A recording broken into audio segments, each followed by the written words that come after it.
ಓಂ ಶಾಂತಿ. ಇಂದಿನ ಮುರಳಿಯ ದಿನಾಂಕ 17/5/25. ಮುರಳಿ ಮಹಾವಾಕ್ಯಗಳು. ಮೀಠೆ ಬಚ್ಚೆ, अपने आप को देखो मैं फूल बना हूँ. देह अहंकार में आकर कांटा तो नहीं बनता हूँ. बाबा आया है तुम्हें कांटों से फूल बनाने.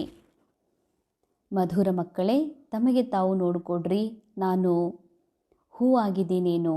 ದೇಹ ಅಹಂಕಾರದಲ್ಲಿ ಬಂದು ನಾನು ಮುಳ್ಳಂತೂ ಆಗಿಲ್ಲಲ್ಲ. ಬಾಬಾ ಬಂದಿರುವುದೇ ಮುಳ್ಳಿನಿಂದ ಹೂಗಳನ್ನಾಗಿ ಮಾಡೋದಕ್ಕಾಗಿ. ದೇಹ ಅಹಂಕಾರದ ಮುಳ್ಳಂತೂ ಆಗಿಲ್ಲಲ್ಲ, ಚೆಕ್ ಮಾಡಿಕೊಡ್ರಿ ಅದ್ರ ಬಾಬಾ. ದೇಹ ಅಹಂಕಾರ ಅಂದರೆ ನಮಗೆ ಮ್ಯಾಲಿನ ರೂಪ ನೋಡಿದ್ರೆ ಅನ್ನಿಸ್ತದ, ಇಲ್ಲ ನಾವಂತೂ ಆತ್ಮ, ನಮಗೆ ದೇಹ ಅಹಂಕಾರ ಇಲ್ಲ ಅಂತ. ಆದರೆ ನಾವು ಯಾವಾಗ ದೇಹದ ಸಂಬಂಧದಲ್ಲಿ ನಮಗೆ ನಾವು ನೋಡ್ಕೊಳ್ತೀವಿ, ಅದು ಮುಳ್ಳು ಆಗಿದೆ. ಅರ್ಥಾತ್ ಮುಳ್ಳು ಅಂತಂದರೆ ಕಮ್ಮಿ ಕಮ್ಜೋರಿಗಳು ಕಾಣೋದು, ಆ ಕಮ್ಮಿ ಕಮ್ಜೋರಿಗಳ ಮೇಲೆ ವ್ಯರ್ಥದ ಚಿಂತನೆ ಮಾಡೋದು, ಮನಸ್ಸಿಗೆ ಕೆಟ್ಟ ಮಾಡ್ಕೊಳ್ಳೋದು, ಬೇಜಾರು ಮಾಡ್ಕೊಳ್ಳೋದು, ಇದೆಲ್ಲ ಮುಳ್ಳು ಆಗಿದೆ. ಅಂದರೆ ಉದಾಹರಣೆಗಾಗಿ ನಾವು ಸಿಸ್ಟರ್ ಇದ್ದೀನಿ ಅಂತ, ನನಗೆ ಅಣ್ಣನೂ ತಮ್ಮನೂ ಇದ್ದಾರ, ನನಗೆ ಸಿಸ್ಟರ್ ಅಂತ ನೋಡ್ಕೋತೀನಿ, ನನಗೆ ಅಣ್ಣ ತಮ್ಮ ಅಂತ ಅವ್ರನ್ನ ನೋಡ್ತೀನಿ ಅಂತಂದ್ರೆ ಅದರಲ್ಲಿ ಅವಶ್ಯ ಕಮ್ಮಿ ಕಮ್ಜೋರಿ ಕಾಣ್ಲಿಕ್ಕೆ ಶುರುವಾಗ್ತವೆ. ಕಲಿಯುಗದ ಬ್ರದರ್ ಅಂದಮೇಲೆ, ಕಲಿಯುಗದ ರೋಲ್ ಅಂದಮೇಲೆ ಕಮ್ಮಿ ಕಮ್ಜೋರಿ ಕಾಣಿಸ್ತದ.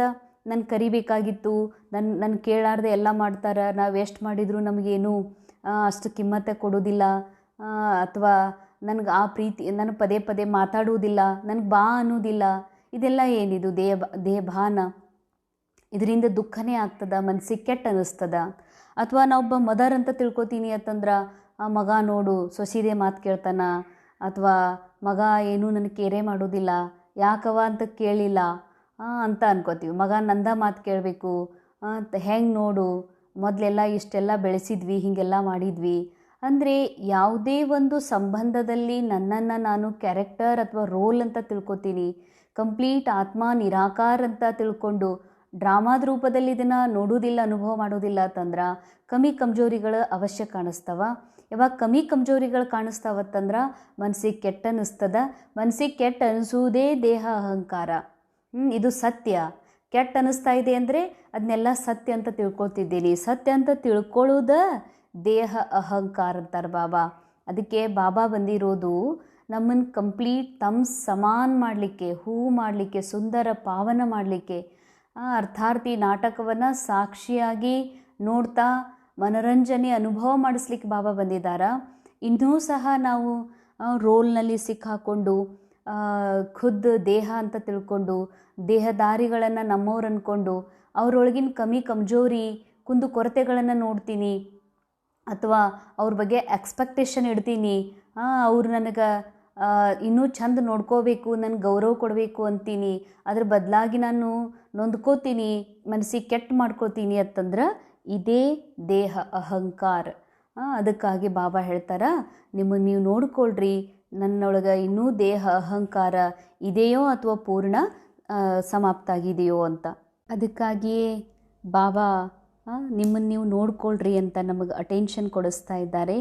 ಯಾಕೆಂದರೆ ಬಾಬಾ ಯಾವಾಗಲೂ ಪ್ರತಿಯೊಬ್ಬ ಆತ್ಮರ ಅವರೊಳಗಿನ ಸಂಪೂರ್ಣತೆಯನ್ನು ನೋಡು, ಅದನ್ನು ನೋಡಲಿಕ್ಕೆ ನಿನ್ನೊಳಗಿನ ಸಂಪೂರ್ಣತೆಯ ಕಣ್ಣು ಸದಾ ತೆರೆದಿರಲಿ ಅಂತಾರೆ ಬಾಬಾ. ನೀ ಆತ್ಮ ಆಲ್ರೆಡಿ ಸಂಪೂರ್ಣ ಇದಿ, ಕೇವಲ ಪುರುಷಾರ್ಥ ಮಾಡುವ ಆ್ಯಕ್ಟಿಂಗ್ ಮಾಡಬೇಕಾಗಿದೆ ಅಷ್ಟೇ. ಅದಕ್ಕೆ ನಿನ್ನ ಸಂಪೂರ್ಣತೆಯ ಕಣ್ಣು ಪೂರ್ಣ ತೆರೆದಾಗ, ಅಥವಾ ಪ್ರತಿಯೊಬ್ಬ ಆತ್ಮರ ಅವರ ಒಳಗಿನ ಸಂಪೂರ್ಣತೆಯನ್ನು ನೋಡುವಂತಹ ದೃಷ್ಟಿ ನಿನ್ನೊಳಗೆ ಬರಬೇಕು. ಯಾಕಂದರೆ ಬಾಬಾ ಹೇಳ್ತಾರೆ, ನಿಮ್ಮ ನಜರೋಂ ಸೆ ನಿಹಾಲ್, ಅಂತಿಮ ಸಮಯದೊಳಗೆ ನಿಮ್ಮ ದೃಷ್ಟಿಯಿಂದ ಅನೇಕ ಆತ್ಮರು ತಮ್ಮ ಜೀವನ ಪರಿವರ್ತನೆ ಮಾಡ್ಕೊಳ್ಳಿಕ್ಕೆ ಬರ್ತಾರ. ಅವಾಗ ತಮ್ಮ ದೃಷ್ಟಿಯಿಂದ, ತಮ್ಮ ಭಾವನೆಯಿಂದ ಅನೇಕ ಆತ್ಮರನ್ನು ಪರಿವರ್ತನೆ ಮಾಡಬೇಕು, ದರ್ಶನೀಯ ಮೂರ್ತರಾಗಬೇಕು ಅಂತಂದ್ರೆ ಮೊದಲು ನನ್ನ ಸಂಪೂರ್ಣತೆಯ ಆತ್ಮ ನಿಶ್ಚಯ ಬೇಕು.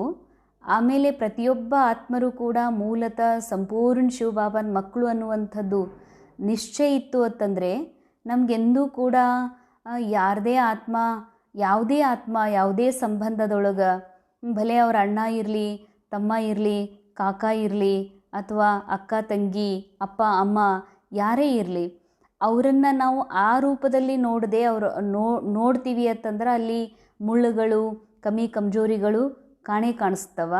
ಕಂಡ ಮೇಲೆ ನಮಗೆ ಅದರಿಂದ ಹೊರಗೆ ಬರಲಿಕ್ಕಾಗೋದಿಲ್ಲ. ಯಾಕೆ ಅಂತಂದರೆ ಒಂದಿಲ್ಲ ಒಂದು ಇಂಥ ಮಾತುಗಳು ಬರ್ತದಲ್ಲ, ನನಗೆ ಹಿಂಗೆ ಅಂದರು ಅನ್ನೋದರೇ ಮನಸ್ಸಿಗೆ ಕೆಟ್ಟಾಗ್ತದ. ಇಲ್ಲ, ನನಗೆ ಆರಾಮಿದೆ ಅಂತಲೂ ಕೇಳಲಿಲ್ಲ, ನನಗೆ ನೋಡಲಿಲ್ಲ, ಕೇರ್ ಮಾಡಲಿಲ್ಲ, ಬೇರೆಯವ್ರ ಜೊತೆಗೆ ಮಾತಾಡ್ದ, ನೋಡ್ಲಾರ್ದಂಗೆ ಹೋದ, ನೋಡಿದ್ರು ನೋಡ್ಲಾರ್ದಂಗೆ ಹೋದಳು, ಈಗ ನೋಡಿ ಎಷ್ಟಿದು ಬಂದೈತಿ, ಈಗೆಲ್ಲ ದೊಡ್ಡವರಾಗ್ಯಾರ, ಇವೆಲ್ಲ ಡ್ರಾಮಾದೊಳಗೆ ಆ್ಯಕ್ಟಿಂಗ್. ಆದರೆ ಇದು ರಿಯಲ್ ಅಂತ ತಿಳ್ಕೊಳ್ಳೋದ್ರಿಂದ ಎಷ್ಟು ಕೆಟ್ಟ ಅನುಭವ ಆಗ್ತದೆ, ಮನಸ್ಸಿಗೆ ನೋವಾಗ್ತದೆ. ಅದಕ್ಕೆ ಬಾಬಾ ಹೇಳ್ತಾರೆ, ಸಂಪೂರ್ಣತೆ ಕಣ್ಣು ತೆರೆದಿರಲಿ, ಅರ್ಥಾತ್ ನಾನು ಆತ್ಮ ಸಂಪೂರ್ಣ ಬಾಪ್ ಸಮಾನಿದ್ದೀನಿ. ಅನ್ಯ ಎಲ್ಲ ಆತ್ಮರಿ ನಾಟಕದಲ್ಲಿ ಸಂಪನ್ನದಾರ. ಆ ಸಂಪನ್ನಿರೋದ್ರಿಂದ ನಾನು ಅದೇ ದೃಷ್ಟಿಯಲ್ಲಿ ನೋಡೋದ್ರಿಂದ ಈ ಎಲ್ಲ ಏನು ಬಾಬಾ ದೇಹ ಅಭಿಮಾನದ ಮುಳ್ಳಂತಾರ, ಈ ಮುಳ್ಳಿನಿಂದ ನಾನು ಹೊರಗೆ ಬರಲಿಕ್ಕೆ ಅಥವಾ ನಾನು ಸಂಪೂರ್ಣ ನನ್ನ ಹೂವಿನ ಸ್ವರೂಪದಲ್ಲಿರಲಿಕ್ಕೆ, ಆತ್ಮ ಸ್ವರೂಪದಲ್ಲಿರಲಿಕ್ಕೆ ಸಾಧ್ಯ ಇದೆ. ಇವತ್ತಿನ ಮುರಳಿ ಪ್ರಶ್ನೆ, ಕಿಸ್ ನಿಶ್ಚಯ ಕೆ ಆಧಾರ ಪರ್ ಬಾಬಾ ಸೆ ಅಟೂಟ್ ಪ್ಯಾರ್ ರಹ ಸಕ್ತಾ ಹೈ? ಯಾವ ನಿಶ್ಚಯದ ಆಧಾರದ ಮೇಲೆ ಬಾಬಾರವ್ರ ಮೇಲೆ ಮುರಿಲಾರದಂತಹ, ತುಂಡರಿಸಲಾರದಂತಹ ಪ್ರೀತಿ ಇರಲಿಕ್ಕೆ ಸಾಧ್ಯ ಇದೆ? ಬಾಬಾ ಉತ್ತರದಲ್ಲಿ ಹೇಳ್ತಾರೆ, ಪೆಹಲೆ ಅಪ್ನೆ ಆಪ್ಕೋ ಆತ್ಮ ನಿಶ್ಚಯ ಕರೋ ತೋ ಬಾಬಾ ಸೆ ಪ್ಯಾರ್ ರಹೇಗಾ.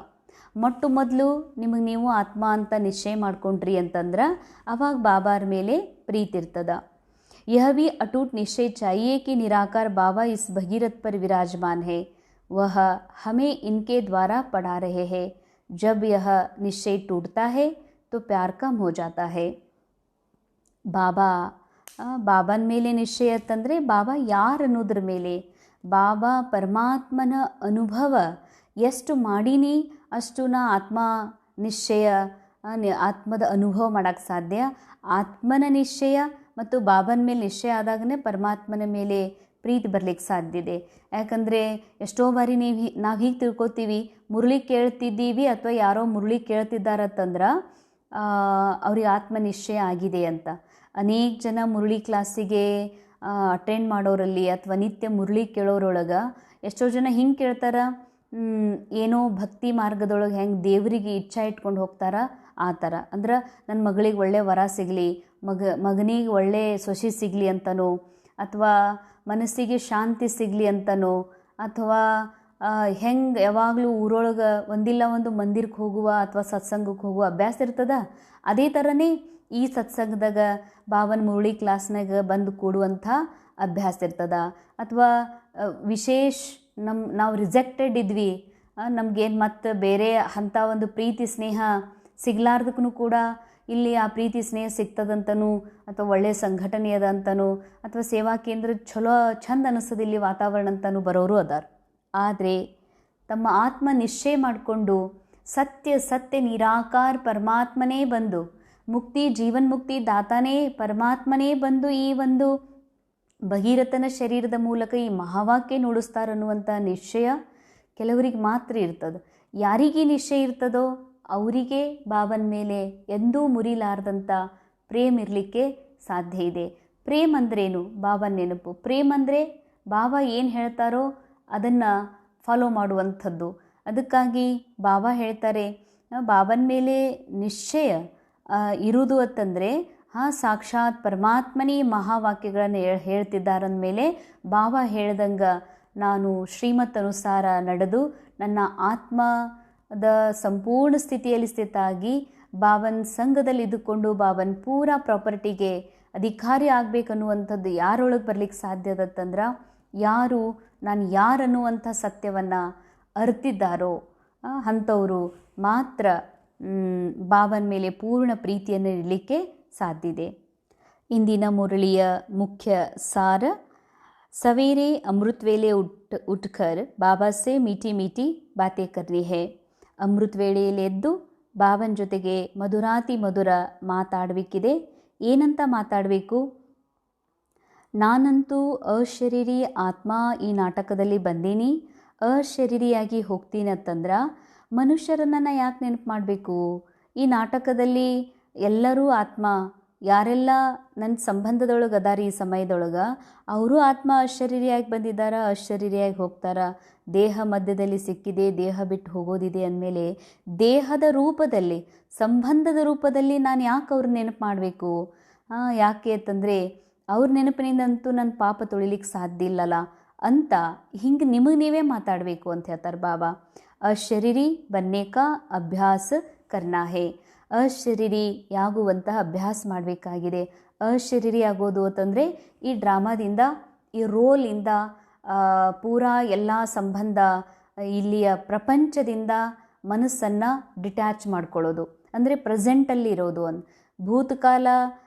ಭೂತಕಾಲದ ಸ್ಟೋರಿ ಏನಿದೆಯಲ್ಲ ಆ ಸ್ಟೋರಿಯಿಂದ ಪರೆ, ಭವಿಷ್ಯದ ಸ್ಟೋರಿಯಿಂದಲೂ ಏನಾಗೋದಿದೆ ಅದರಿಂದಲೂ ಪರೆ, ಪ್ರೆಸೆನ್ಸ್ ಆಫ್ ಮೈಂಡ್ ಏನಿದೆ ಇದು ಮಾತ್ರ ಸೈಲೆಂಟ್ ಆಗಿರೋಕ್ಕೆ ಸಾಧ್ಯದ, ಆತ್ಮಸ್ಥಿತಿಯಲ್ಲಿ ಸ್ಥಿತಾಗ್ಲಿಕ್ಕೆ ಸಾಧ್ಯ ಇದೆ. ಅರ್ಥಾತ್ ಡ್ರಾಮಾ, ಸ್ಟೋರಿ, ಸಂಬಂಧ, ಈ ದೇಹದ ಎಲ್ಲ ಮಾತಿನಿಂದ ಪರೆ ಕೇವಲ ನಾ ನಿರಾಕಾರ ಆತ್ಮ, ಒಂದು ಸತ್ಯ ಪ್ರಕಾಶದ ಚೇತನ ಅನ್ನುವ ಅನುಭವದಲ್ಲಿ ಸ್ಥಿತ ಆದಾಗ ಆ ಅಶರೀರಿಯ ಅನುಭವ ಮಾಡೋಕ್ಕೆ ಸಾಧ್ಯ ಇದೆ. ಧ್ಯಾನ್ ರಹೆ ಬಾಬಾ ಕಿ ಯಾದ್ ಕೆ ಸಿವಾಯೆ ದೂಸರಾ ಕುಚ್ ಭಿ ಯಾದ್ ನ ಆಯೆ. ಅಂಡರ್ಲೈನ್, ವಿಶೇಷ ಅಂಡರ್ಲೈನ್. ನಾವು ಯಾವಾಗ ಬಾಬಾ ನೆನಪು ಮಾಡ್ತೀವಿ ಅಂದರೆ ಇಡೀ ದಿನದಲ್ಲೂ ಹಾಗೆ ಇದು ಮಾಡಲ್ಪಟ್ಟ ನಾಟಕದಲ್ಲಿ ಎಲ್ಲವೂ ಆಗ್ತಾ ಇದೆ, ತಂತಾನೇ ಮೂಮೆಂಟ್ ಆಗ್ತಾ ಇದೆ. ನನ್ನ ಪ್ರೆಸೆನ್ಸ್ ಇರಲಿ ಇರದೇ ಇರಲಿ, ನನ್ನ ಪ್ರೆಸೆನ್ಸ್ ಇರೋದು ಡ್ರಾಮಾದಲ್ಲಿ ಫಿಕ್ಸ್ ಇದೆ, ನಾನು ಇಲ್ಲ ಅಂತಂದರೂ ಇಡೀ ವಿಶ್ವ ತಂತಾನೇ ನಡೀತಾ ಇದೆ. ನಾವು ಯಾರೂ ಕುಂಭಮೇಳಕ್ಕೆ ಹೋಗಿರಲಿಲ್ಲ, ಅಷ್ಟು ದೊಡ್ಡ ವ್ಯವಸ್ಥೆ, ಅಸಂಖ್ಯ ಜನರ ಅಷ್ಟೊಂದು ದೊಡ್ಡ ಮೇಳ ಆಯಿತು, ಮುಗೀತು, ಹಿಸ್ಟ್ರಿ ಆಯಿತು ಅಂತ. ಇದನ್ನೆಲ್ಲ ಬನಿ ಬನಾಯಿ ಡ್ರಾಮಾದಲ್ಲಿ ಪ್ರತಿಯೊಂದು ಫಿಕ್ಸ್ ಇದೆಯಾ? ಒಂದು ವೇಳೆ ಅಲ್ಲಿ ನಾನಿದ್ನೆ, ಅಲ್ಲಿ ನನ್ನ ಮೂಲಕ ಏನೋ ಒಂದು ದೊಡ್ಡ ಕಾರ್ಯ ಆಯಿತು ಅಂತಂದ್ರೆ ನನಗೆ ಈ ಥರ ಅಹಂ ಬರ್ತದ. ಆ್ಯಕ್ಚುಲಿ ನಾನು ಕುಂಭಮೇಳಕ್ಕೆ ಹೋಗಿರಲಿಲ್ಲ ಅಂದ್ರೆ, ನಾನು ಒಂದು ವೇಳೆ ಅದನ್ನು ಮಾಡಿರಲಿಲ್ಲ ಅಂತಂದ್ರೆ ಬಹುಶಃ ಎಷ್ಟು ಅಸ್ತವ್ಯಸ್ತ ಆಗ್ತಿತ್ತೋ ಏನೋ, ಎಷ್ಟು ಪ್ರಾಬ್ಲಮ್ ಆಗ್ತಿತ್ತು ಅಂತ ಈ ಮೈಂಡ್ ವಿಚಾರ ಮಾಡ್ತದೆ. ಆದರೆ ನಾವು ಅಲ್ಲಿಗೆ ಹೋಗೇ ಇಲ್ಲ, ಆದರೂ ಅದು ಎಷ್ಟು ವ್ಯವಸ್ಥಿತ ನಡೀತು. ನಮ್ಮ ಪ್ರೆಸೆನ್ಸ್ ಇರೋದ್ರಿಂದ, ನಾನು ಇರೋದ್ರಿಂದ ಎಲ್ಲವೂ ಸರಿ ಆಗ್ತದೆ ಅಂತ ನಾವು ಹಿಂಗೆ ತಿಳ್ಕೊತೀವಿ. ಅದಕ್ಕಾಗಿ ನಾವು ಎಲ್ಲಿ ಸರಿ ಮಾಡೀವಿ, ನಾವು ಯಾರಿಗೆ ನಾ ಇವ್ರಿಗೆ ಸರಿ ಮಾಡೀನಿ, ಇವ್ರಿಗೆ ಓದಿಸೀನಿ, ನಾ ಬೆಳೆಸೀನಿ, ಹಿಂಗೆ ಅನ್ನೋದ್ರಿಂದ ಅವರ ನೆನಪಾಗ್ತಾರೆ ನಮಗೆ. ಕರ್ತಾಪನದ ಭಾವ ಎಷ್ಟು ಇರ್ತದೋ ಈ ಡ್ರಾಮಾದಲ್ಲಿ ಸಿಕ್ಕಾಕೊಂತ ಹೋಗ್ತೀವಿ. ಡ್ರಾಮಾದೊಳಗೆ ಯಾರ ಜೊತೆ ನನ್ನ ಬುದ್ಧಿಯೋಗ ಜೋಡಿಸಿದ್ದೀನಿ, ಮನಸ್ಸಿಗೆ ಪದೇ ಪದೇ ಅವರ ನೆನಪಾಗ್ತಾರೆ. ಅದಕ್ಕೆ ಬಾಬಾ ಹೇಳ್ತಾರೆ, ಗಮನ ಇರಲಿ. ಬಾಬಾ ನೆನಪು ಮಾಡುವಾಗ ಯಾರ ನೆನಪು ಬರಬಾರ್ದು. ಅರ್ಥಾತ್ ಯಾರೆಲ್ಲ ಇದ್ದಾರ ಡ್ರಾಮಾದ ಕ್ಯಾರೆಕ್ಟರ್ ಇದ್ದಾರ, ನನಗೆ ಆತ್ಮನಿಗೆ ಭಲೆ ಕ್ಯಾರೆಕ್ಟರ್ ಒಳಗೆ ನಾ ಅಕ್ಕವ್ರಿದ್ದೀನಿ, ನಾ ಮದರ್ ಇದ್ದೀನಿ, ತಂದೆ ಇದ್ದೀನಿ ಅಂತಂದ್ರೆ ಹಾಗಂತೂ ನ್ಯಾಚುರಲ್ ಆಗಿ ಉಳಿದವರೆಲ್ಲರೂ ನೆನಪಿಗೆ ಬರ್ತಾರೆ. ಯೋಗ ಅಂದ್ರೇ ಆಶ್ಚರ್ಯ ಆಗೋದು. ಪ್ರೆಸೆನ್ಸ್ ಆಫ್ ಮೈಂಡ್ ಒಳಗೆ ಕೇವಲ ಸೈಲೆನ್ಸ್ ಮಾತ್ರ ಇದೆ, ಕೇವಲ ನಾ ಆತ್ಮ ಶಾಂತ ಸ್ಥಿತಿಯೊಳಗಿದ್ದೀನಿ, ಅಶರೀರಿ ಇದ್ದೀನಿ ಅಂತಂದ್ರೆ ಅಶರೀರಿ ಆತ್ಮನಿಗೆ ಬೇರೆ ಏನೂ ನೆನಪಿಗೆ ಬರಬಾರ್ದು ಅಂತಾರೆ ಬಾಬಾ. ಅದಕ್ಕಾಗಿ ಮೊದಲು ಅಶರೀರಿ ಆಗುವ ಅಭ್ಯಾಸ ಮಾಡಿರಿ, ಆಮೇಲೆ ಬಾಬಾ ನೆನಪು ಮಾಡಿರಿ. ಬಾಬಾರ ನೆನಪೊಳಗೆ ಈ ಡ್ರಾಮಾ ಸೀನ್, ಘಟನೆ, ನಾಳೆ ನಡೆಯುವ ಯುದ್ಧ, 3ನೇ ಮಹಾಯುದ್ಧದ ತಯಾರಿ ಆಗಲಿ, ಅದರಿಂದ ಬಚಾವಾಗೋದಾಗಲಿ, ಅಥವಾ ಸಂಸಾರ ನಡೆಸೋದಾಗಲಿ, ನೆಕ್ಸ್ಟ್ ಹೆಂಗೆ ಮಾಡಬೇಕಪ್ಪ ಅನ್ನೋದಾಗಲಿ ಏನೂ ನೆನಪಿಗೆ ಬರಬಾರ್ದಂತಾರೆ ಬಾಬಾ. ಅಂದಾಗ ನಾವು ಸತ್ಯ ಬಾಪ್ ಸಮಾನ ಸ್ಥಿತಿಯ ಸಂಪೂರ್ಣತೆಯ ಅನುಭವ ಮಾಡೋದಕ್ಕೆ ಸಾಧ್ಯ ಇದೆ. ಆವಾಗಲೇ ಜನ್ಮ ಜನ್ಮಾಂತರದ ದುಃಖ ಕೊಡುವಂತಹ ವಿಷಯಗಳೇನು ಬುದ್ಧಿಯಲ್ಲಿದ್ದಾವ, ಆ ಪಾಪ, ಆ ಹೊರೆ, ಅದರಿಂದ ನಾವು ಮುಕ್ತ ಆಗಲಿಕ್ಕೆ ಸಾಧ್ಯ ಇದೆ. ಸೆಕೆಂಡ್ ಪಾಯಿಂಟ್, ಅಪ್ನಿ ದೃಷ್ಟಿ ಬಹಳ ಶುದ್ಧ ಪವಿತ್ರ ಬನಾನೆ ಹೇ. ತಮ್ಮ ದೃಷ್ಟಿಯನ್ನು ಬಹಳ ಶುದ್ಧ, ಬಹಳ ಪವಿತ್ರ ಮಾಡ್ಕೋಬೇಕಾಗಿದೆ. ದೈವಿ ಫೂಲೋಂ ಕಾ ಬಗೀಚಾ ತಯಾರ್ ಹೋ ರಹಾ ಹೇ, ಇಸ್ಲಿಯೇ ಫೂಲ್ ಬನ್ನೆ ಕಾ ಪೂರಾ ಪುರುಷಾರ್ಥ ಕರ್ನಾ ಹೇ, ಕಾಂಟಾ ನಹಿ ಬನ್ನ ಹೇ. ತಮ್ಮ ದೃಷ್ಟಿಯನ್ನು ಪವಿತ್ರ ಮಾಡ್ಕೊಳ್ಳೋದು ಅಂತಂದರೆ ನೀರು ಹಾಕಿ ಕಣ್ಣುಗಳನ್ನು ತೊಳ್ಕೊಳ್ಳೋದಂತಾರ, ಅಥವಾ ನಾ ಆತ್ಮ ಇದ್ದೀನಿ ಅಂತ ಕೇವಲ ಬಾಯ್ಪಾಟ್ ಮಾಡೋದೂ ಅಲ್ಲ, ರಟಾಯಿ ಅಂತಾರೆ ಬಾಬಾ.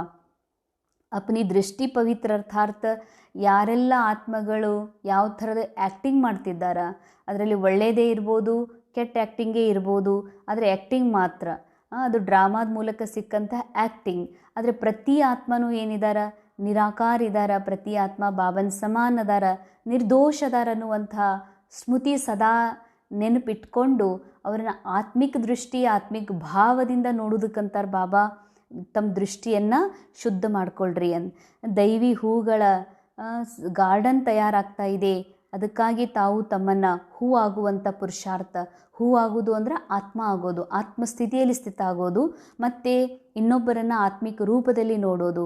ಅದಕ್ಕೆ ಎಂದೂ ಮುಳ್ಳಾಗಬೇಡ್ರಿ, ಅರ್ಥಾತ್ ತಮಗೆ ಎಂದೂ ದೇಹ ಅಂತ ತಿಳ್ಕೊಬೇಡ್ರಿ. ಇನ್ನೊಬ್ಬರು ದೇಹವನ್ನು ನೋಡಿ ಅವರೊಳಗಿನ ಕಮಜೋರಿ ನೋಡಿ ತಮ್ಮ ಮನಸ್ಸಿಗೆ ತಾಪ ಮಾಡ್ಕೊಳ್ತೀರಲ್ಲ, ಇದಕ್ಕೆ ಮುಳ್ಳಾಗೋದು ಅಂತಾರೆ. ಅಂಥ ಯಾವ ಮುಳ್ಳು ನಿಮ್ಮೊಳಗೆ ಇರಬಾರ್ದು. ಹಂಗೆ ನೋಡಿದ್ರೆ ನಾವು ಇಲ್ಲಿ ತನಕ ನಮ್ಮೊಳಗೆ ಮುಳ್ಳದಾವ ಅಂತಂದ್ರೆ ನಾವೇನಂತೀವಿ, ನನ್ನೊಳಗಂತೂ ಯಾವುದೂ ಮುಳ್ಳಿಲ್ಲ ಅಂತ ನಾವು ಸೀದಾ ಹೇಳ್ತೀವಿ. ಯಾಕಂದ್ರೆ ನಾವು ಇಲ್ಲಿ ತನಕ ಏನು ತಿಳ್ಕೊಂಡಿದ್ದೀವಿ, ಮುಳ್ಳತ್ತಂದ್ರೆ ಇನ್ನೊಬ್ರಿಗೆ ಬೈಯೋದು, ಕೆಟ್ಟ ಮಾಡೋದು, ಸಿಟ್ಟು ಮಾಡ್ಕೊಳ್ಳೋದು, ಇನ್ನೊಬ್ಬರದ ಬಗ್ಗೆ ದ್ವೇಷ, ಈರ್ಷಾ, ತಿರಸ್ಕಾರ, ಅಥವಾ ಅವರಿಗೆ ಹೆಸರು ಕೆಡಿಸೋದು, ಇಂಥವಂತೂ ನಮ್ಮ ಹತ್ರ ಇಲ್ಲವೇ ಇಲ್ಲ, ಅದಕ್ಕೆ ನಾವು ಹೂವನೇ ಇದ್ದೀವಿ ಅಂತ ನಾವು ತಿಳ್ಕೊಂಡೀವಿ. ಆದ್ರೆ ಇವ್ರು ನನಗೆ ಹಿಂಗೆ ಅಂದರು, ಹಿಂಗೆ ಮಾಡಿದರು ಅಂತ ಮನಸ್ಸಿಗೆ ಕೆಟ್ಟ ಮಾಡ್ಕೊಳ್ಳೋದು, ಬೇಜಾರು ಮಾಡ್ಕೊಳ್ಳೋದಿದೆಯಲ್ಲ, ಇದು ಕೂಡ ಏನಾಗಿದೆ, ಇದು ಕೂಡ ಮುಳ್ಳ ಆಗಿದೆ. ಅವ್ರು ಅಂದರು, ಅದಕ್ಕೆ ನನ್ನ ಮನಸ್ಸಿಗೆ ಕೆಟ್ಟಾಗಿದೆ, ಮನಸ್ಸಿಗೆ ಭಾರಿ ಮಾಡ್ಕೊಳ್ಳೋದು ಕೂಡ ಮುಳ್ಳ. ಅದಕ್ಕಾಗಿ ನೋಡ್ಕೊಡ್ರಿ, ಮುಳ್ಳಂತೂ ಇಲ್ವಲ್ಲ ಅಂತ ನಿಮ್ಮನ್ನು ನೀವು ಚೆಕಿಂಗ್ ಮಾಡಿಕೊಡ್ರಿ. ಇಂದಿನ ಮುರಳಿಯ ವರದಾನ್, ಅಪ್ನಿ ಪವರ್ಫುಲ್ ಸ್ಥಿತಿ ದ್ವಾರ, ತಮ್ಮ ಶಕ್ತಿಶಾಲಿ ಸ್ಥಿತಿಯ ಮೂಲಕ ಮನ್ಸಾ ಸೇವಾ ಕಾ ಸರ್ಟಿಫಿಕೇಟ್ ಪ್ರಾಪ್ತ ಕರ್ನೆ ವಾಲೆ ಸ್ವ ಅಭ್ಯಾಸಿ ಭವ. ಇಂದಿನ ಮುರಳಿಯ ವರದಾನದಲ್ಲಿ ಮೂರು ವಿಷಯದಲ್ಲಿ ಬಾಬಾ 3 ಮಾತು ಹೇಳ್ತಿದ್ದಾರೆ. ಸ್ವ ಅಭ್ಯಾಸಿ ಆಗ್ರಿ, ಸ್ವಯಂ ನೀವು ಇಂಥ ಒಂದು ಅಭ್ಯಾಸಿ ಆಗಬೇಕು, ಸ್ವಯಂ ಪ್ರಾಕ್ಟೀಸ್ ಮಾಡಬೇಕು, ಪ್ರಾಕ್ಟೀಸಿಂದ ಅದರ ಸ್ವರೂಪ ಆಗಬೇಕು ಅಂತ. ಸ್ವ ಅಭ್ಯಾಸಿ ಆಗೋದಕ್ಕಾಗಿ ಏನು ಮಾಡಬೇಕಿದೆ, ಮನ್ಸಾ ಸೇವೆಯ ಸರ್ಟಿಫಿಕೇಟ್ ತೊಗೋಬೇಕಿದೆ. ಅದಕ್ಕೇನು ಮಾಡಬೇಕು, ತಮ್ಮ ಪವರ್ಫುಲ್ ಸ್ಥಿತಿ, ಮನೋಸ್ಥಿತಿ ಅಥವಾ ಮನಸ್ಸನ್ನು ಮನ್ಮನಾಭವಗೊಳಿಸಿದಾಗ ಅಥವಾ ಸಂಪೂರ್ಣ ಆತ್ಮಸ್ಥಿತಿಯಲ್ಲಿ ಸ್ಥಿತ ಆದಾಗ ಮನ್ಸಾ ಸೇವೆಯ ಸರ್ಟಿಫಿಕೇಟ್ ಪ್ರಾಪ್ತ ಆಗ್ತದೆ. ಅದರಿಂದ ಸ್ವ ಅಭ್ಯಾಸಿಗಳು ಆಗ್ತೀರಿ ಅಂತ. विश्व को लाइट माइट का वरदान देने के लिए अमृत वेले याद के स्व अभ्यास द्वारा पावरफुल वायुमंडल बनाओ, तब मनसा सेवा का सर्टिफिकेट प्राप्त होगा. ವಿಶ್ವಕ್ಕೆ ಲೈಟ್ ಮೈಟ್ನ ವೈಬ್ರೇಷನ್ ಕೊಡೋ ಸಲುವಾಗಿ, ವರದಾನ ಕೊಡುವ ಸಲುವಾಗಿ ಅಮೃತ ವೇಳೆಯಲ್ಲೆದ್ದು ಸ್ವ ಅಭ್ಯಾಸ ಮಾಡಿರಿ. ಅಶರೀರಿ ಆಗುವ, ಆತ್ಮಸ್ಥಿತಿಯಲ್ಲಿ ಸ್ಥಿತ ಆಗುವ, ತಂದೆಯ ಸಂಘದಲ್ಲಿರುವಂತಹ ಅಭ್ಯಾಸ ಮಾಡಿರಿ. ಅದರ ಮೂಲಕ ಶಕ್ತಿಶಾಲಿ ವಾಯುಮಂಡಲ ತಯಾರು ಮಾಡಿರಿ. ಇದರಿಂದ ನಿಮಗೆ ಮನ್ಸಾ ಸೇವೆ ಮಾಡಿರುವುದರ ಸರ್ಟಿಫಿಕೇಟ್ ಸಿಗ್ತದೆ. ಇದರಲ್ಲಿ ಒಂದು ಮಾತು ಮುಖ್ಯವಾಗಿ ನಾವು ಗಮನಿಸಬೇಕಾಗಿದೆ. ಮನ್ಸಾ ಸೇವಾ ಅಂದರೆ ಇಲ್ಲಿವರೆಗೂ ನಾವು ತಿಳ್ಕೊಂಡಿವಿ ಇನ್ನೊಬ್ಬರಿಗೆ ಸೇವಾ ಮಾಡೋದು ಅಂತ. ಇನ್ನೊಬ್ಬರಿಗೆ ಸೇವಾ ಮಾಡೋದು ಇದು ಬಿಲ್ಕುಲ್ ಅಲ್ಲ. ನನ್ನ ಸಲುವಾಗಿ, ನಂದು ಆತ್ಮದ ಏನು ಇದು ಬುದ್ಧಿ ಮನಸ್ಸು ಬೇರೆ ಬೇರೆ ವಿಷಯದಲ್ಲಿ ಸಿಲುಕ್ಲಾರ್ದಂಗೆ ಭದ್ರ ಕೋಟೆಯನ್ನು ತಯಾರು ಮಾಡ್ಕೊಳ್ಳೋ ಸಲುವಾಗಿ ಬಾಬಾ ಹೇಳ್ತಾರ, ನಿನ್ನ ಸೇವಾ ಸಲುವಾಗಿ ಮನ್ಸಾ ಸೇವಾ. ಯಾಕೆ ಬಾಬಾ ಇನ್ನೂ ಕೂಡ ನಮಗೆ ಇನ್ನೊಬ್ಬರಿಗಾಗಿ ಸೇವಾ ಮಾಡಿರಿ ಅಂತ ಹೇಳ್ತಾರಂದ್ರೆ, ಇನ್ನೊಬ್ಬರು ಸೇವಾ ಮಾಡೋದ್ರೊಳಗೆ ಭಕ್ತಿಯೊಳಗೆ ನಮಗೆ ಭಾಳ ಖುಷಿ ಇದೆ. ಇನ್ನೊಬ್ಬರಿಗೆ ಸಕ್ರೆ ಹಂಚೋದು, ಇನ್ನೊಬ್ಬರಿಗೆ ಬಟ್ಟೆ ಹಂಚೋದು, ಇನ್ನೊಬ್ಬರಿಗೆ ಊಟ ಪ್ರಸಾದ ಕೊಡೋದ್ರಾಗ ಸ್ಥೂಲ ರೂಪದೊಳಗೆ ನಾವು ಏನು ಮಾಡ್ತಿದ್ವಿ, ನಮಗೆ ಭಕ್ತಿಯೊಳಗೆ ಭಾಳ ಖುಷಿ ಇದೆ, ಅಭ್ಯಾಸ ಇದೆ. ಅದಕ್ಕೆ ಬಾಬಾ ನಮ್ಮನ್ನು ನಿಮಗಾಗಿ ಯೋಗ ಮಾಡಿರಿ, ನಿಮ್ಮ ಆತ್ಮಸ್ಥಿತಿಯಲ್ಲಿ ಸ್ಥಿತ ಆಗ್ರಿ ಅಂದರೆ ನಮಗೆ ಶುರುವಾತಲ್ಲಿ ಭಾಳ ಕಠಿಣ ಅನ್ನಿಸ್ತದೆ. ಅದಕ್ಕೆ ಭಕ್ತಿಯಿಂದ ನಾವು ಜ್ಞಾನ ಮಾರ್ಗದಲ್ಲಿ ಬಂದಿದ್ದಕ್ಕೆ ಶುರುನಲ್ಲಿ ಬಾಬಾ ಏನಂತಾರ, ಅನ್ಯ ಆತ್ಮರಿಗೆ ಶಾಂತಿ ದಾನ ಮಾಡಿರಿ, ಸುಖದ ವೈಬ್ರೇಷನ್ ಕೊಡ್ರಿ, ಮನ್ಸಾ ಸೇವಾ ಮಾಡಿರಿ ಅಂತ. ಆ್ಯಕ್ಚುಲಿ ಮನ್ಸಾ ಸೇವಾ ಮಾಡೋದು ಇನ್ನೊಬ್ಬರಿಗಾಗಿ ಅಲ್ಲ, ಅದು ನನ್ನ ಸಲುವಾಗಿ, ನನ್ನ ಆತ್ಮದ ಸ್ಥಿತಿಯನ್ನು ಹೈ ಲೆವೆಲಿಗೆ ತೊಗೊಂಡು ಹೋಗೋ ಸಲುವಾಗಿ ಮಾಡ್ಕೋಬೇಕಾಗಿದೆ. ಹಂಗೆ ನಾವು ಒಮ್ಮೊಮ್ಮೆ ಈ ಮೈಂಡ್ ಅಹಂ ಒಳಗೆ ಬರ್ತದ, ನಾನು ಭಾಳ ಮನ್ಸಾ ಸೇವಾ ಮಾಡೀನಿ, ನಮ್ಮ ಮನೆಯವ್ರು ಚೇಂಜ್ ಮಾಡೀನಿ, ಮತ್ತು ನಮ್ಮೆಲ್ಲ ಸಂಬಂಧಿಗಳಿಗೆ ನಾನು ಯೋಗ ಮಾಡಿ ಜ್ಞಾನಕ್ಕೆ ಕರ್ಕೊಂಡು ಬಂದೀನಿ ಅಂತ ಭಾಳ ಅಹಂ ಒಳಗೆ ಬರ್ತದಿದು.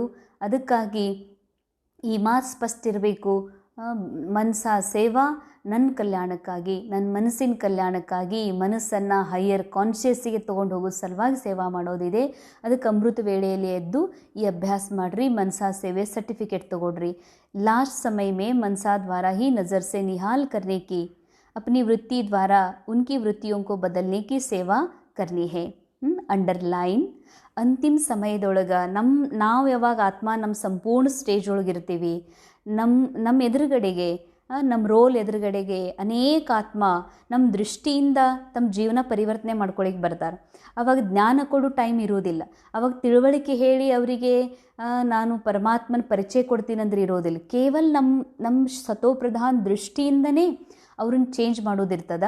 ನಮ್ಮ ಭಾವನೆಯಿಂದ ಅವರ ಅಲದಾಡುವ, ಅಶುದ್ಧ ಆಗಿರುವ ಅಥವಾ ದುಃಖಿಯಾಗಿರುವ ಭಾವನೆಗಳನ್ನು ಬದಲಾಯಿಸುವಂಥ ಸೇವೆ ಉಳಿತದ. ಅವಾಗ ಅಪನಿ ಶ್ರೇಷ್ಠ ಸ್ಮೃತಿ ಸೆ ಸಬ್ಕೋ ಸಮರ್ಥ ಬನಾನ, ತಮ್ಮ ಶ್ರೇಷ್ಠ ಸ್ಮೃತಿಯಿಂದ ಅನ್ಯರನ್ನು ಸಮರ್ಥ ಮಾಡಬೇಕಾಗಿದೆ. ಶ್ರೇಷ್ಠ ಸ್ಮೃತಿ ಅರ್ಥಾರ್ಥ ನಾನು ಆತ್ಮ ಆಗಿರುವಂಥ ಸ್ಮೃತಿ, ನಾನು ಪರಮಾತ್ಮನ ಸಂತಾನ ಆಗಿರುವಂಥ ಸ್ಮೃತಿ, ಮತ್ತು ಇದು ನಾಟಕ, ಜಸ್ಟ್ ಕೇವಲ ನಾಟಕ, ಒಂದು ಸ್ವಪ್ನ ಅನ್ನುವಂಥ ಸ್ಮೃತಿ, ಅಥವಾ ಈ ನಾಟಕದಲ್ಲಿರುವ ಪ್ರತಿಯೊಬ್ಬರೂ ನಿರಾಕಾರ ಆತ್ಮ ಆಗಿದ್ದಾರನ್ನುವಂಥ ಸ್ಮೃತಿ. ಈ ಸ್ಮೃತಿ ಯಾವಾಗ ನಮ್ಮಲ್ಲಿ ಬರ್ತದೋ ಆಗ ಈ ಸ್ಮೃತಿಯಿಂದ ಅನ್ಯ ಆತ್ಮರನ್ನು ನೀವು ಸಮರ್ಥ ಮಾಡಲಿಕ್ಕೆ, ಅವರನ್ನು ಅವರು ಡ್ರಾಮಾದ ಸ್ಮೃತಿಯಿಂದ ಹೊರಗೆ ತೆಗಿಲಿಕ್ಕೆ ಸಾಧ್ಯ ಆಗ್ತದೆ. तो जब ऐसा लाइट माइट देने का अभ्यास होगा तब निर्विघ्न वायुमंडल बनेगा और यह किला मजबूत होगा. ಯಾವಾಗ ಈ ರೀತಿ ಲೈಟ್ ಮೈಟ್ ಕೊಡುವಂತಹ ಅಭ್ಯಾಸ, ನಾ ಆತ್ಮ ಸ್ಥಿತಿಯಲ್ಲಿ ಲೈಟ್ ಆಗಿರುವ ಅಭ್ಯಾಸ ಮಾಡ್ತೀನಿ, ಮತ್ತು ಲೈಟ್ ಆದಾಗ ಆಟೋಮೆಟಿಕ್ ನಮ್ಮಿಂದ ಆತ್ಮನಿಂದ ಶಕ್ತಿಶಾಲಿ ವೈಬ್ರೇಷನ್, ಮೈಟ್, ಎನರ್ಜಿ ಹರಡ್ತಾ ಇರ್ತದ. ಆಗ ನಿರ್ವಿಘ್ನ ವಾಯುಮಂಡಲ ಅಂತಂದರೆ ಪದೇ ಪದೇ ನನ್ನನ್ನು ತನ್ನ ಕಡೆಗೆ ಆಕರ್ಷಣೆ ಮಾಡ್ಕೊಳ್ಳೋದಿಲ್ಲ. ಆ ವಾಯುಮಂಡಲದ ಪ್ರಭಾವ ನನ್ನ ಮನಸ್ಸಿನ ಮೇಲೆ ಆಗಲಾರ್ದಂಥ ಸ್ಥಿತಿಗೆ ನಿರ್ವಿಘ್ನ ವಾಯುಮಂಡಲ ಅಂತಾರೆ ಬಾಬಾ. ಇಂಥ ನಿರ್ವಿಘ್ನ ವಾಯುಮಂಡಲ ಯಾವಾಗ ನೀವು ತಯಾರು ಮಾಡ್ತೀರಿ, ಆಗ ಕಿಲಾ ಅಂದರೆ ಬ್ರಾಹ್ಮಣರ ಕೋಟೆ ಅಂತಲ್ಲ, ಆ್ಯಕ್ಚುಲಿ ಸ್ವಯಂ ನನ್ನ ಯಾವುದೇ ಅಶುದ್ಧ ಆತ್ಮನ ಪ್ರಭಾವ ನನ್ನ ಮನಸ್ಸಿನ ಮೇಲೆ ಆಗದಂತೆ, ಅಥವಾ ಅನ್ಯ ಆತ್ಮರ ಮಾತು, ಅನ್ಯ ಆತ್ಮರ ಘಟನೆಗಳು, ನಾಟಕದೊಳಗಿನ ಯಾವುದೇ ಘಟನೆಯ ಪ್ರಭಾವ ನನ್ನ ಮನಸ್ಸಿನ ಮೇಲೆ ಆಗಿ ಪದೇ ಪದೇ ಅದೇ ವಿಚಾರ ಮಾಡುವಂಥದ್ರ ಪ್ರಭಾವದಿಂದ ಮುಕ್ತ ಆಗಬೇಕು ಅಂತಂದರೆ ನನ್ನ ಸುತ್ತಲೂ ಒಂದು ರಕ್ಷಾ ಕವಚ ಮಾಡ್ಕೋಬೇಕು. ಆ ರಕ್ಷಾ ಕವಚವನ್ನು ಸ್ಟ್ರಾಂಗ್ ಮಾಡ್ಕೊಳ್ಳೋದಕ್ಕಾಗಿ ಮನಸ್ಸ ಸೇವೆಯನ್ನು ಮಾಡಬೇಕು. ಅದನ್ನು ಅಮೃತ ವೇಳೆಯಲ್ಲಿ ಕುತ್ಕೊಂಡು ಮಾಡಬೇಕು ಅಂತ ಹೇಳ್ತಾರೆ ಬಾಬಾ. ಇಂದಿನ ಮುರಳಿಯ ಸ್ಲೋಗನ್, ಸಮಜ್ದಾರ್ ವಹ ಹೇ जो मनसा वाचा कर्मणा तीनों सेवाएं साथ साथ करते हैं. ನಿಜವಾದ ತಿಳುವಳಿಕೆ ಉಳ್ಳಂತಹ ಸಮಜ್ದಾರ ಹುಷಾರ ಆತ್ಮ ಯಾರು ಅಂತಂದ್ರೆ ಮನಸ್ಸು, ವಾಚಾ, ಕರ್ಮಣ ಇವು ಮೂರೂ ಸೇವೆಯನ್ನು ಜೊತೆಯಲ್ಲಿ ಮಾಡ್ತಾರೆ. ಅಂದರೆ ಈಗ ನಾವು ಒಬ್ಬರಿಗೆ ಜ್ಞಾನ ಹೇಳ್ತಿದ್ದೀವಿ ಅಂತಂದ್ರೆ ಕೇವಲ ಜ್ಞಾನ ಹೇಳುವ ಪಾಯಿಂಟ್ ಕಡೆಗೆ ಗಮನ ಕೊಡೋದಲ್ಲ, ಆತ್ಮ ಪಾಯಿಂಟ್ ಆಗಿ, ನಿರಾಕಾರ ಬಿಂದು ಆಗಿ ಯಾವಾಗ ನಾವು ವಾಚಾದ ಮೂಲಕ ಸೇವಾ ಮಾಡ್ತೀವಿ. ಸೊ ಬಾಬಾ ಹೇಳ್ತಾರೆ ಮೂರೂ ಸೇವಾ ಒಟ್ಟೊಟ್ಟಿಗೆ ಆಗ್ತದ.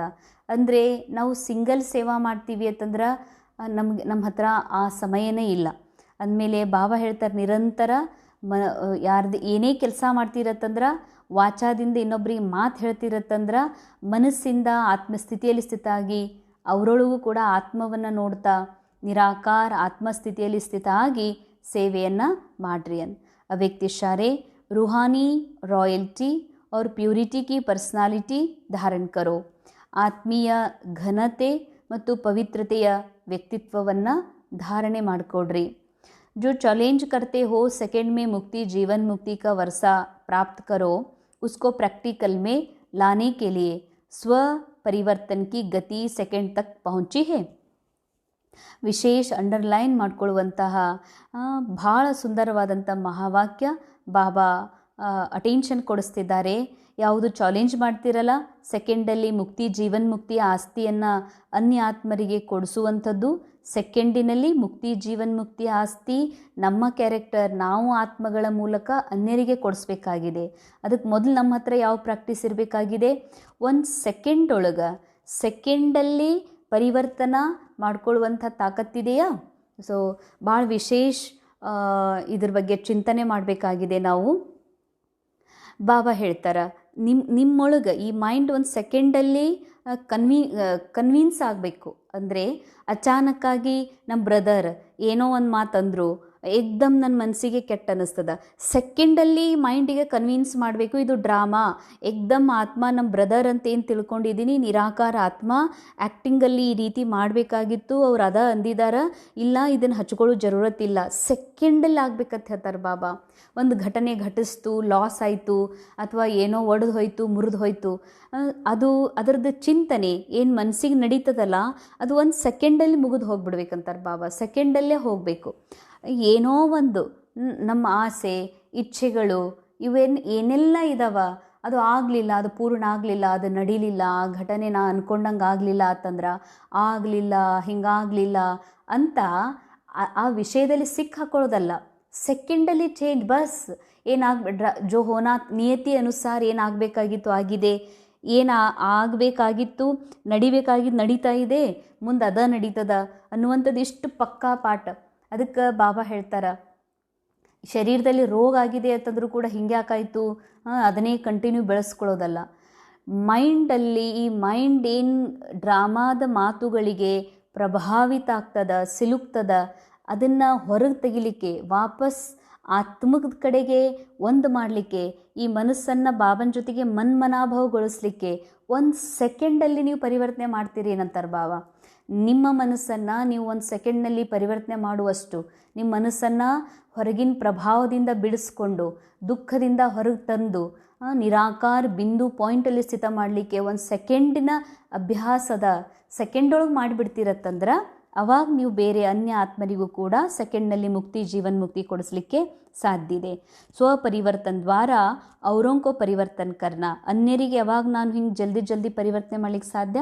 ಸ್ವಯಂ ನಾವೇನು ತಿಳ್ಕೊಂಡಿದ್ದೀವಿ, ನಾವು ಬಿಕೆ ಆಗಬಿಟ್ಟಿವಿ ಅಂದ್ರೆ ನಾವು ಬಾಬನ ಮಕ್ಕಳು ಆಗೇ ಬಿಟ್ಟಿವಿ, ನಾವು ಸ್ವರ್ಗಕ್ಕೆ ಹೋಗೇ ಬಿಡ್ತೀವಿ, ನಮ್ಮ ಕೆಲಸ ಮುಗಿದ್ಬಿಟ್ಟದ, ಇನ್ನು ಬೇರೆಯವ್ರು ಚೇಂಜ್ ಆಗಬೇಕು ಅಂತ ಬೇರೆಯವ್ರ ಬಗ್ಗೆ ಕಾಯ್ತಾ ಇದ್ದೀವಿ.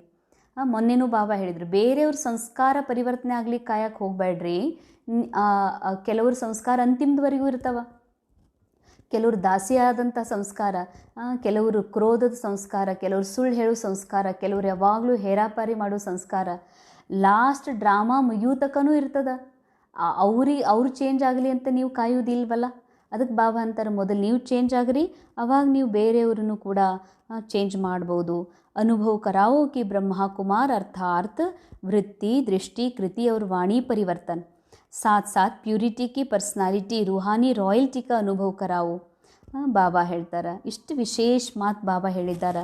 ನಮಗೆ ನಾವು ಭಾಳ ಒಮ್ಮೊಮ್ಮೆ ಅಹಂ ಒಳಗೆ ಬರ್ತೀವಿ, ನಮ್ದ ಒಂದು ಟ್ಯಾಗ್ ಹಾಕೊಂಡು ನಡೀತಾ ಇದ್ದೀವಿ. ನಾವು ಬ್ರಹ್ಮಕುಮಾರ ಕುಮಾರಿ ಅಂತಂದ್ರೆ ಭಾಳ ವಿಶಿಷ್ಟ, ಭಾಳ ಶ್ರೇಷ್ಠ, ನಾವು ಬೇರೆನೇ ಇದ್ದೀವಿ ಜಗತ್ತಿನವ್ರಿಗಿಂತ ಅಂತ ಅಂದ್ಕೊಂಡೀವಿ. ಆದರೆ ಬೇರೆ ಯಾವುದ್ರೊಳಗೆ ಬಿಳಿ ಡ್ರೆಸ್ ಹಾಕೊಳ್ಳೋದ್ರೊಳಗೆ ನಿಮ್ಮ ಥರ ನಾವು ತಿನ್ನೋದಿಲ್ಲ, ನಾವು ಮದ್ವೆ ಊಟ ತಿನ್ನೋದಿಲ್ಲ, ಫಂಕ್ಷನ್ ತಿನ್ನೋದಿಲ್ಲ, ನಾವು ಬೇರೆನೇ ಇದ್ದೀವಿ, ಭಾಳ ಶ್ರೇಷ್ಠ ಇದ್ದೀವಿ. ಅಥವಾ ನಾವು ಭಗವಂತನ ಮಕ್ಕಳಿದ್ದೀವಿ, ನೀವೆಲ್ಲ ರಾವಣನ ಮಕ್ಕಳಿದ್ದೀವಿ ಅನ್ನೋರ ಥರ ಒಮ್ಮೊಮ್ಮೆ ಈ ರೀತಿ ಅಹಂ ಒಳಗೂ ಈ ಮೈಂಡ್ ಬರ್ತಾ ಇರ್ತದೆ. ಅದಕ್ಕೆ ಬಾಬಾ ಹೇಳ್ತಾರೆ, ಬೇರೆಯವ್ರಿಗೆ ಈ ರೀತಿ ಅನುಭವ ಮಾಡಿಸ್ರಿ. ಬಾಬಾ ನಮಗೆ ಟಾಸ್ಕ್ ಕೊಡ್ತಿದ್ದಾರೆ, ನಮ್ಮ ಜೊತೆಗೆ ನಮಗೆ ಒಂದು ಚಾಲೆಂಜ್ ಮಾಡ್ತಿದ್ದಾರೆ. ನಮಗೆ ಬ್ರಹ್ಮಕುಮಾರಿ ಅಂತಂದ್ರೆ ಯಾರು ಅಂತಂದರೆ ಬೇರೆಯವ್ರ ಅನುಭವ ಮಾಡಬೇಕು. ಏನು ಅನುಭವ ಮಾಡಬೇಕು ನಮ್ಮ ಮೂಲಕ? ಕುಮಾರಿ ಅಂದರೆ ಯಾರು ಅಂದರೆ ವೃತ್ತಿ ದೃಷ್ಟಿ ಕೃತಿ ವಾಣಿ ಪರಿವರ್ತನೆ ಮಾಡಿಕೊಂಡವರು ಅಂತ. ಮಾಡ್ಕೊಳ್ಳೋರಲ್ಲ, ಮಾಡಿಕೊಂಡವರು ಅಂತ. ಅಂದರೆ ನಮ್ಮ ವೃತ್ತಿ, ನಮ್ಮ ಭಾವನೆ ಶುದ್ಧ, ದೃಷ್ಟಿ ಶುದ್ಧ, ನಮ್ಮ ಕೃತಿನೂ ಶುದ್ಧ, ನಮ್ಮ ವಾಣಿನೂ ಶುದ್ಧ ಮಾಡ್ಕೊಂಡವ್ರಿಗಂತಾರ ಬ್ರಹ್ಮಕುಮಾರಿ ಅಂತ. ಇದು ಅನುಭವ ಬೇರೆಯವ್ರಿಗೆ ಮಾಡಿಸ್ಬೇಕು. ಕೇವಲ ನಾವು ನಿಮ್ಮ ಮುಟ್ಟಿದ್ದು ತಿನ್ನೋದಿಲ್ಲ, ನೀವು ಕುಂತಲ್ಲಿ ಕೂಡುವುದಿಲ್ಲ, ನೀವೇ ಬೇರೆ ನಾವೇ ಬೇರೆ, ನಾವು ಸ್ವಲ್ಪ ನಿಮಗಿಂತ ಹೈಯೆಸ್ಟ, ಹಿಂಗೆ ಶರೀರದ ರೂಪದ ಕ್ಯಾರೆಕ್ಟರ್ ರೂಪದಲ್ಲಿ ಕುಮಾರಿ ಮಾತು ಬಾಬಾ ಹೇಳೋದಿಲ್ಲ. ನಿಜವಾದ ಕುಮಾರಿ ಅಂತಂದರೆ ಬೇರೆಯವ್ರಿಗೆ ಅನುಭವ ಆಗಬೇಕು. ಇವ್ರ ದೃಷ್ಟಿ ಶುದ್ಧದ, ಇವರ ವಾಣಿ ಶುದ್ಧದ, ಇವ್ರ ಚರಿತ್ರೆ ಭಾಳ ಶ್ರೇಷ್ಠದ, ಇವ್ರ ದೃಷ್ಟಿ ಶುದ್ಧದ ಅಂತ ಅವ್ರಿಗೆ ಅನುಭವ ಆಗಬೇಕು. ಅವ್ರಿಗಂತಾರೆ ಬ್ರಹ್ಮಕುಮಾರಿ. ಸಾಥ್ ಸಾಥ್ ಪ್ಯೂರಿಟಿ ಕಿ ಪರ್ಸ್ನಾಲಿಟಿ, ಜೊತೆಯಲ್ಲಿ ಪವಿತ್ರತೆಯ ಪರ್ಸ್ನಾಲಿಟಿ, ರಾಯಲ್ಟಿ ಅನುಭವ ಆಗಬೇಕು ಅಂತಾರೆ. ರುಹಾನಿ ರಾಯಲ್ಟಿ ಅಂದರೆ ಆತ್ಮಸ್ಥಿತಿಯಲ್ಲಿ ಸ್ಥಿತ ಆಗಿರುವಂಥ ಅನುಭವ. ಪವಿತ್ರತೆಯ ಪರ್ಸ್ನಾಲಿಟಿ ಅಂದರೆ ನನ್ನನ್ನು ನಾನು ಪವಿತ್ರ ಸ್ವರೂಪದಲ್ಲಿ ಸ್ಥಿತ ಆಗಿ ಅನ್ಯ ಸರ್ವ ಆತ್ಮರನ್ನು ಆ ಪವಿತ್ರ ಭಾವದಿಂದ ಯಾವಾಗ ನೋಡ್ತೀನಿ, ಇದು ನಿಜವಾದ ಪವಿತ್ರತೆಯ ಪರ್ಸ್ನಾಲಿಟಿ. ಆತೆ ಹಿ ಮಿಲ್ತೆ ಹಿ ಇಸ್ ಪರ್ಸ್ನಾಲಿಟಿ ಕಿ ಓರ್ ಆಕರ್ಷಿತ್ ಹೋ. ಯಾರಾದರೂ ಬಂದ್ರೆ, ಅವರು ನಮ್ಮನ್ನು ಭೇಟಿಯಾದ್ರೆ ಈ ಪವಿತ್ರತೆಯ ಪರ್ಸ್ನಾಲಿಟಿಗೆ ಅವರು ಆಕರ್ಷಿತ ಆಗಬೇಕು. ಇಂಥ ಅನುಭವವನ್ನು ಮಾಡಿಸ್ಬೇಕಾಗಿದೆ. ಓಂ ಶಾಂತಿ.